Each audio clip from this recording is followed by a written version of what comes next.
Shields up, Iron Breakers. Rurikhan here, coming at you with another video. Welcome back to Monster Hunter, and today's topic is going to be the potential release date for Monster Hunter Rise Ultimate and Monster Hunter 6.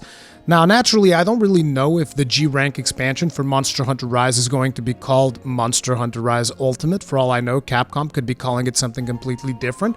Personally, I would like to see them call it Monster Hunter Rise G, just to give it that Japanese touch that we never get in the West, because, you know, back in the olden days, Monster Hunter games in Japan used to be called, you know, Monster Hunter 4, then Monster Hunter 4 G. I think it'd be cool if they brought that to the West at least once, but, you know, it's probably not going to happen because it doesn't make a lot of sense in the Western audience. They don't know those naming nomenclatures, so it's probably going to be confusing for some people.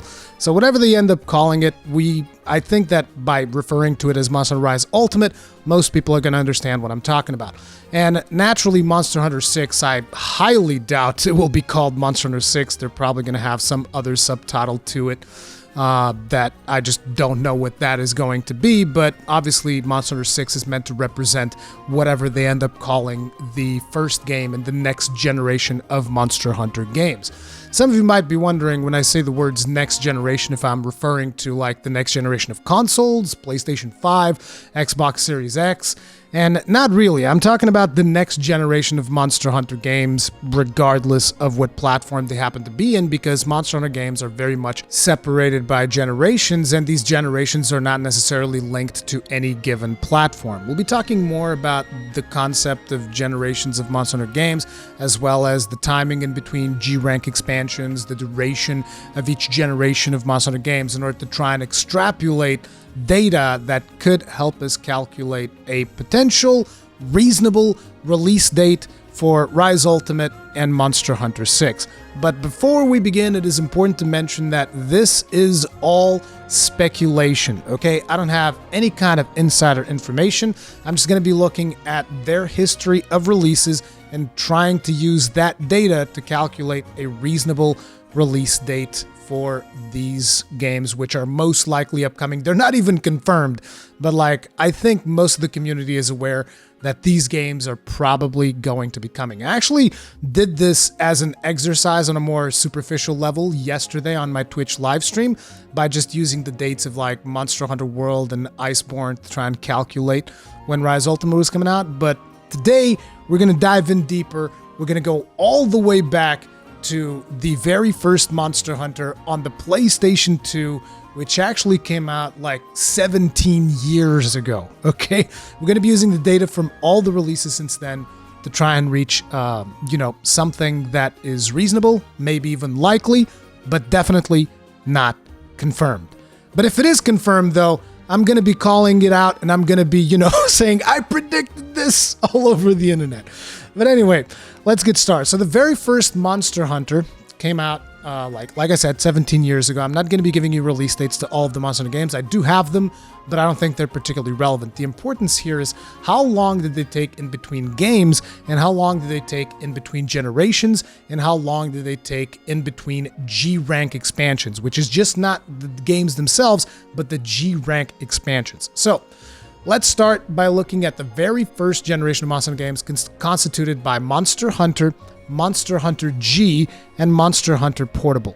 So this generation lasted around 2 years. It's actually about 23 months, which, by the way, the months that I'm going to be using in this video, these I've taken some liberties in being like, okay, this game released at like, I don't know, the 26th or something of a certain year. I might just round that up to the next month, okay? Just to keep things reasonable. I'm not going to be giving, oh no, this was like 10 days and 2 months. It's like, well, let's keep things at just months and years, okay? So about 2 years on the first generation of Monster Hunter games.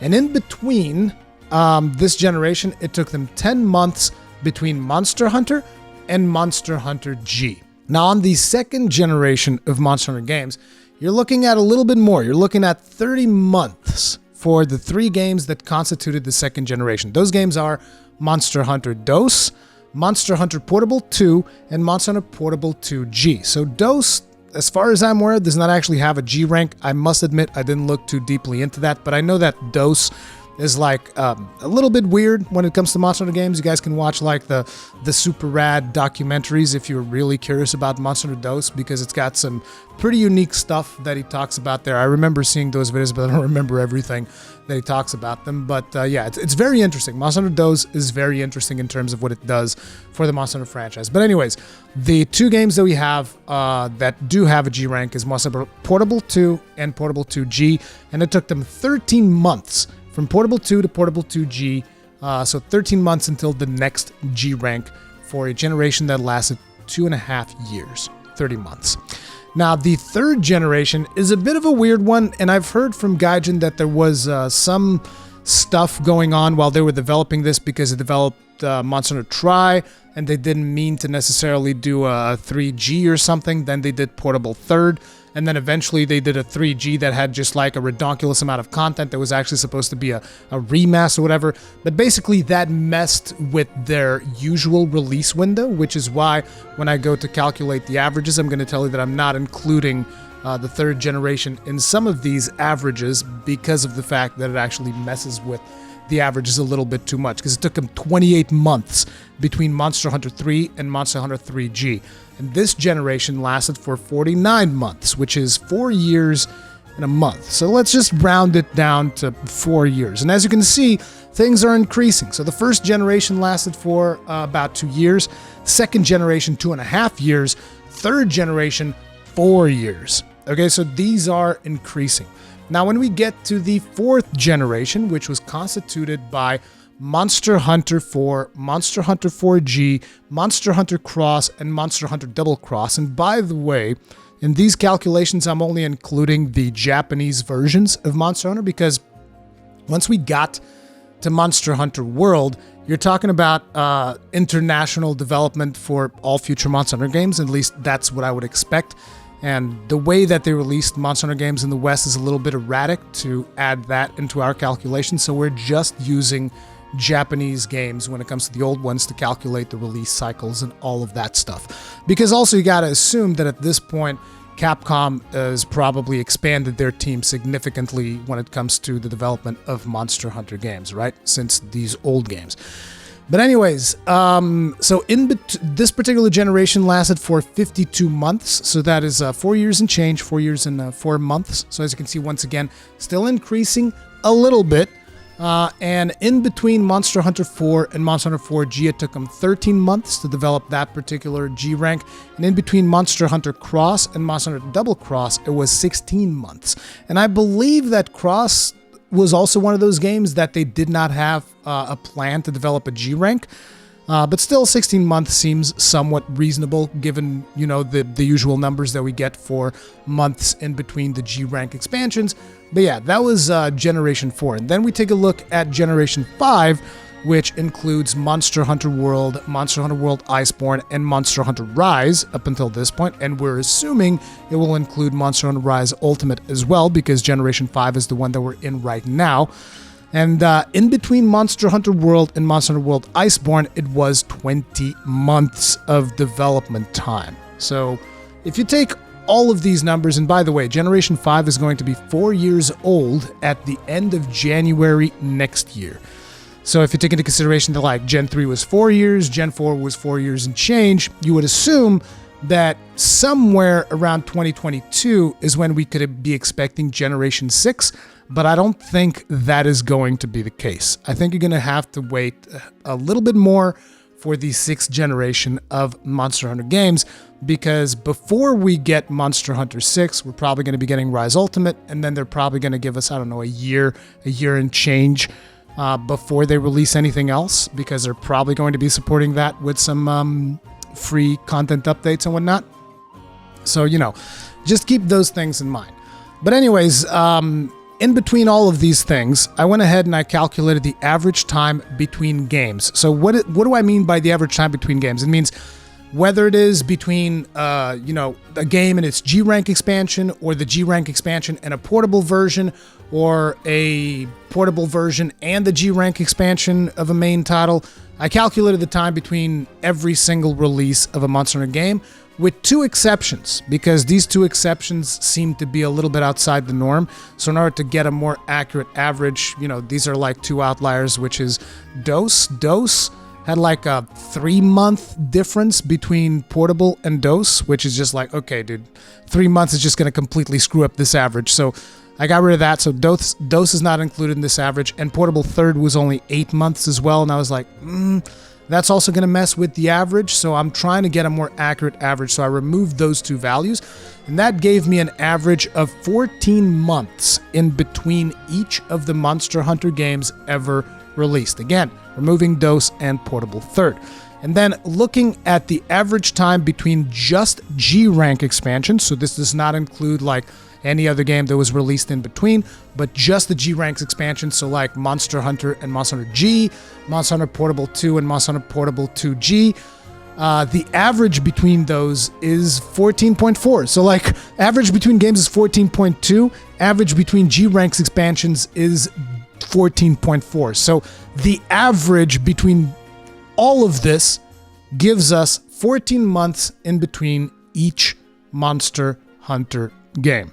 Now, if you take a look at that 14 months average and take into consideration the situation that we're in right now in the world, which is we have COVID and there's a lot of developers still adapting to COVID. On top of that, Capcom also still had the data theft situation, which me and Gaijin still believe that is one of the reasons that really negatively impacted their event release cycle and all of that stuff, because they don't really have collaborations with any other company besides themselves. We believe that the data theft probably has something to do with that. So data theft plus COVID, I'm like, okay, so usually 14 months average between games with some variation in there. I would add like another 3 months on top of that 14 months average, which gives us 17 months, which gives us a little bit of breathing room, for any type of variation in development and whatnot, and also COVID and other potential difficulties. And you're looking at around 17 months probably is going to be the window of release for Monster Hunter Rise Ultimate, which if you just add 17 months on top of the release date of Monster Hunter Rise, you're looking at September 2022.